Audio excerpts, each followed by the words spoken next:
What's good, everyone? This your main correspondent, Alan Taylor, and I'm back in the broadcast room yet again. And as you can see the title of the broadcast, listen, look, man, apparently former NBA player Matt Burns has a leaked situation going on here. Now, he's speaking upon the facts that Shaquille O'Neal is willing to pay top dollar for dirty information on Shannon Sharpe right now. So what the right now. Think about? Listen, look, people. Listen, look. I mean, Jesus, the phrase kick a man when he's down. Taking on a whole new meaning out here. Man, this is crazy out here. So we're going to recap on what the actual beef was, and then we're going to get into Jason Whitlock and see what he had to say about the leak audio from Matt and everything else. Let's go here now. Quarters, nickels, and dimes, people. Okay, so last month, two of the biggest media personalities got into it on social media. SHAQ and Shannon Sharpe traded barbs after Unk took a little shot at SHAQ, saying that he was being jealous of Nikola Jokic and that he was jealous that the Nuggets center had 3 league MVP awards to SHAQ's 1 award. This then led the former Lakers legend to post a lengthy shot at Shannon on IG, basically questioning all his Hall of Fame credentials, and then eventually released a diss track directed at Unk. Anyways, Shannon finally addressed his beef with SHAQ, and I'm going to play you the recording of what he says on Cam Newton's podcast. Have a listen. Now, we got to talk about it. You in the SHAQ situation, right? He came out with a diss track, and I heard your response to it, but his was more, there's another situation. The passion of whatever, and I believe you caught it straight, because I don't think you was in essence talking about it more so than Gilbert. You did, and then it spun to that. Have you guys talked? We haven't. SHAQ feels the way he feels, and he's perfectly fine to feel that way. I said what I said. I still think SHAQ is a phenomenal basketball player, even though, you know, he minimized my career. I'm fine. The thing is, what I'm able to do, Cam, is that when I lay my head on a pillow at night, I know all I could get out of my career was 3 Super Bowls, a Hall of Fame, and at the time of retirement on all the tight end records. That's all I could get out of my career. That was it. That was my competition. A 7th round draft pick that made it on the last cut, was the last guy to make the team, made the Hall of Fame. That was all I could get. And so that's why I was able to walk away with the season that I had my last year and not look back, because I didn't feel that, man, if I'd have worked out harder, if I'd have ate better, if I'd have got my rest, if I didn't chase women, I feel I could have got so much more. I was able to walk away because I did everything I possibly could. And the only thing God would allow me to get was what I got. Now we see where that chasing women got him at, though. Seriously. Okay. You know, yeah, you got that chasing women, man. When you hit this type of level, definitely financially, and also being famous, man, dude, yeah, you got to watch your back. Like, seriously. I think the thing that's frustrating for me, and I've dealt with it on multiple situations, I hate black people arguing with black people. Bro. I do too.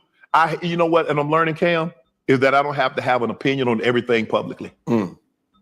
Some things I can just keep to myself. Right. I might have felt or thought the way I thought about SHAQ in that moment. I didn't have to verbalize it. Yeah.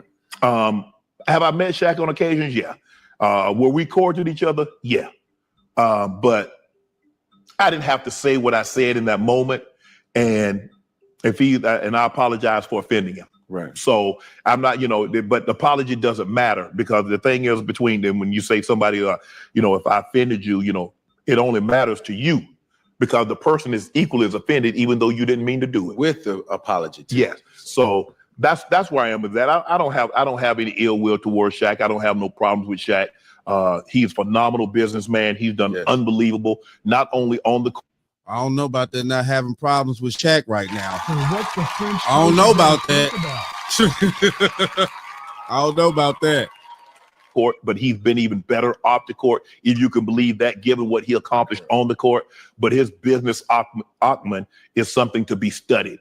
Okay, so it appears that the two have bumped into each other a few times since, but haven't really cleared their air with one another. The one thing I've noticed about SHAQ is that he can be hella petty and doesn't really take too kindly to criticism. We saw what happened when Kobe called him out right before he passed away, and then SHAQ responding to Kobe.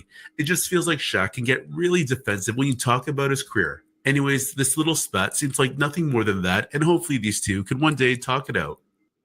I don't know about that at the same time, though, too, because what we finna listen to, guys, you're gonna be like, I don't think Shaq has forgiven him either. Like, seriously, I don't think so. I don't think so. So we're gonna dive off into what Jason Woodlock has to say. He's also gonna have the audio from Matt.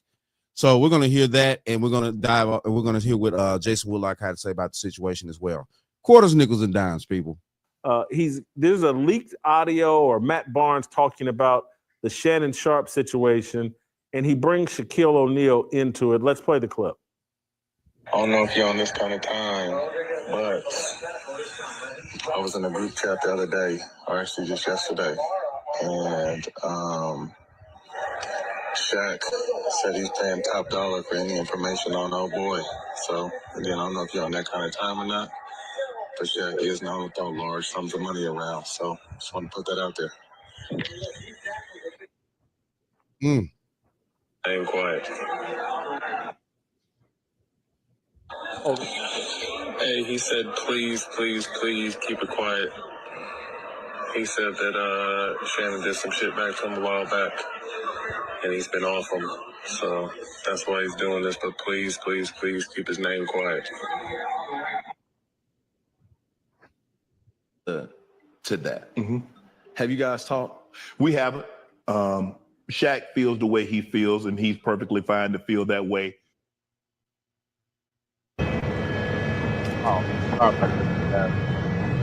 It is what it is. Sorry about that. All right. So all right. Now, before Jason goes on, as you could clearly see what Matt was saying and stuff like that, and he's begging everybody to keep Shaq's name out of it, basically, and things like that, because Shaq don't want the blowback at the same time, too, for, finding, if he's able to find any other dirt on Shannon Sharpe other than what's going on right now, and, possibly leak that too. Like I just said, man, the phrase kick a man when he's down is real. This is crazy. Now, Shaq is still pissed about the situation that we did of what I just showed you guys about, what Shannon Sharpe said about him basically Shaq's career. And to this day, Shaq is still pissed about that. So, and then at the end of the video, the narrator of that particular video called Shaq petty. Now, this is kind of petty, though. This is kind of petty. You know what I'm saying? For a billionaire to be sitting around, because Shaq is pretty much a billionaire, technically, be sitting around here worried about petty shit like that, where he said something about my career and I don't have enough this. Man, come on, Shaq. Wow. All right, let's keep going. It was Matt Barnes talking about Shaq, and these guys have millions upon millions of dollars. Shaq, these former athletes, and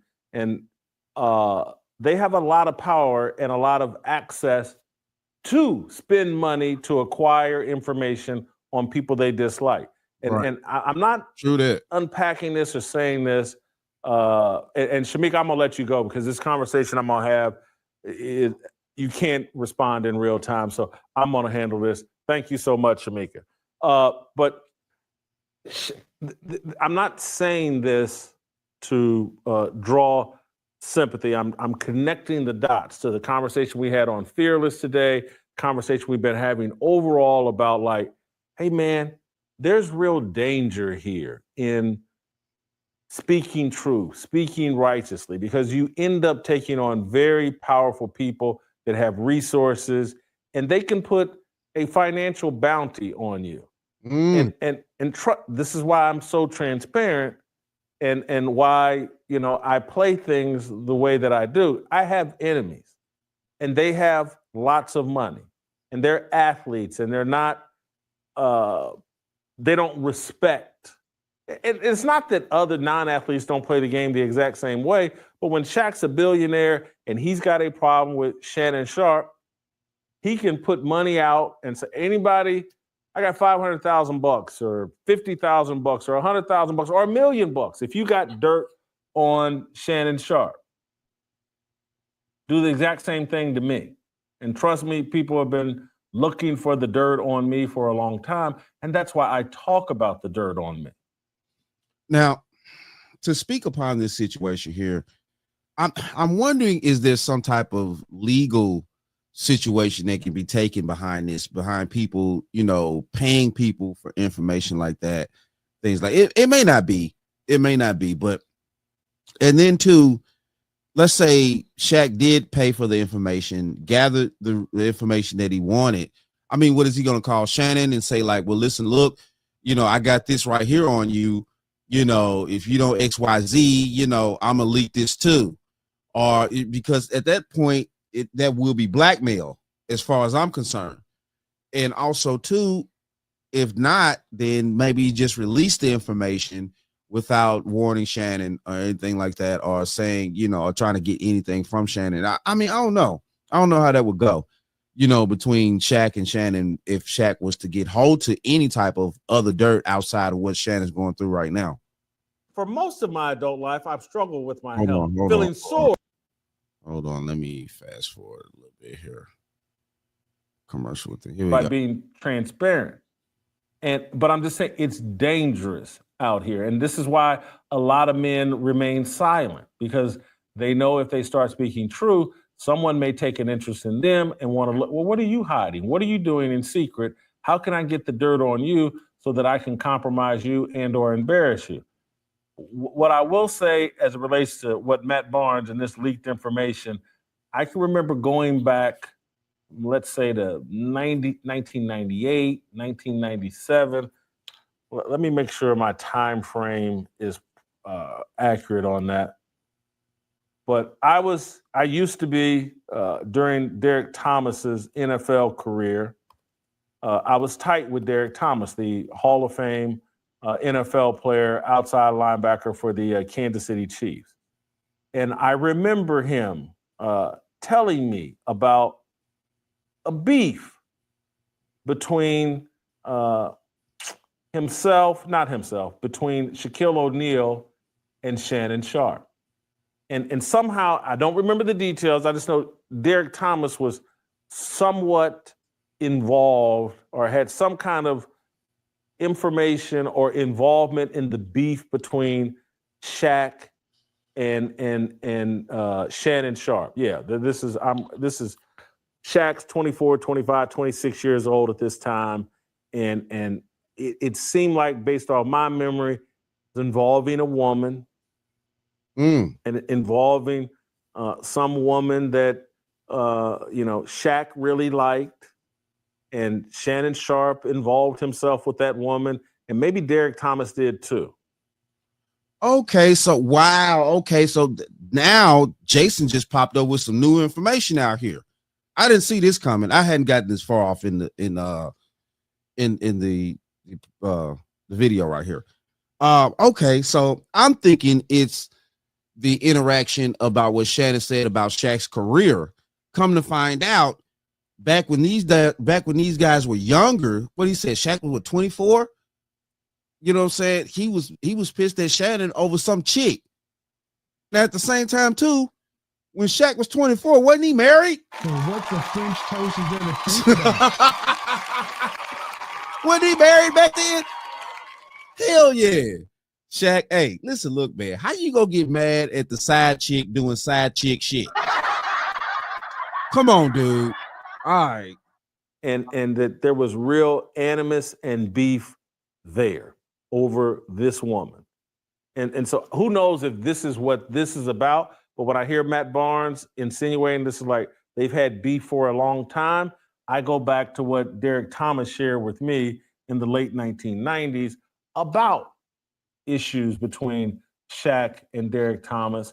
And so this whole thing, just, I'm not saying SHAQ is involved in the downfall of Shannon Sharpe here, but what I'm saying is, like, these guys at this level, when Shannon Sharpe kind of comes from out of nowhere with Club Shay Shay and becomes this powerful figure, and you live as unrighteously as he has, you've left dirt out there for people to use to compromise and embarrass you and take you down. And, you know, SHAQ makes it no secret he's some sort of Mason. And SHAQ, these guys make it no secret that they feel like they're power players in control of the culture. This is what LeBron James does. This is what all of these athletes, and this is my final big picture point on this. We've by paying these athletes, all of this money that we pay athletes now, all this money that we pay these television characters, we've transferred a lot of power over to people that hit the genetics lottery and never had to truly focus on developing intellectually. And that's not me taking a shot at these athletes. It's just talking realistically about what this culture has done. When we love to celebrate these athletic billionaires without reflecting on how much power we're granting them, and then what cultures are they attached to? When they all attach themselves to hip hop, that degenerate, pagan, demonic culture. All of it, again, SHAQ was a rapper early in his life and career. But incredible wealth, incredible power turned over to people attached to a pagan culture.